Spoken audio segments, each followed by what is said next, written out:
A wrongful death claim is a claim where, unfortunately, someone passes away. Typically, here, truck crash, motorcycle crash, car crash. Could be a slip and fall, maybe, where somebody falls and hits their head and then ultimately has a bleed or something in the brain that kills them. But it's a claim where somebody gets killed because of the negligence of another person, and they leave behind others who have losses because of it. One that comes to mind right away was a sad case that I handled, southern Minnesota, right on the Minnesota-Iowa border, with a young man who got hit by another driver who lost control, came across the center line, hit him head on. He left behind 3 young girls, mom and dad, siblings. And in that case, there was a huge loss there, and the loss was financial.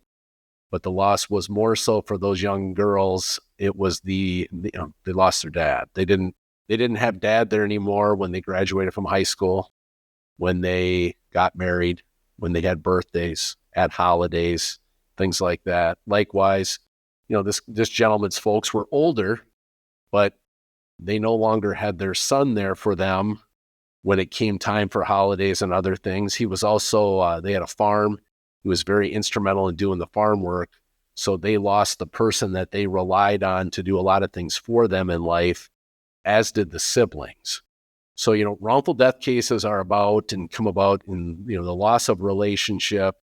But when somebody loses somebody close to them, if you lose your dad, that's not replaceable. There's not somebody else that's going to come along and fill that role. I just had that with another young guy, 22, 23 years old, that lost his dad. And it, for obvious reasons, turned his life upside down and forever changed everything about how he did life and how he does life. And dad's never coming back. Even on a personal level, my little sister got killed in a car crash in 1989. It forever changed my life, but my parents' life. So it's that many years ago. My mom and dad are still alive, and that hole in their life is there and will forever be there.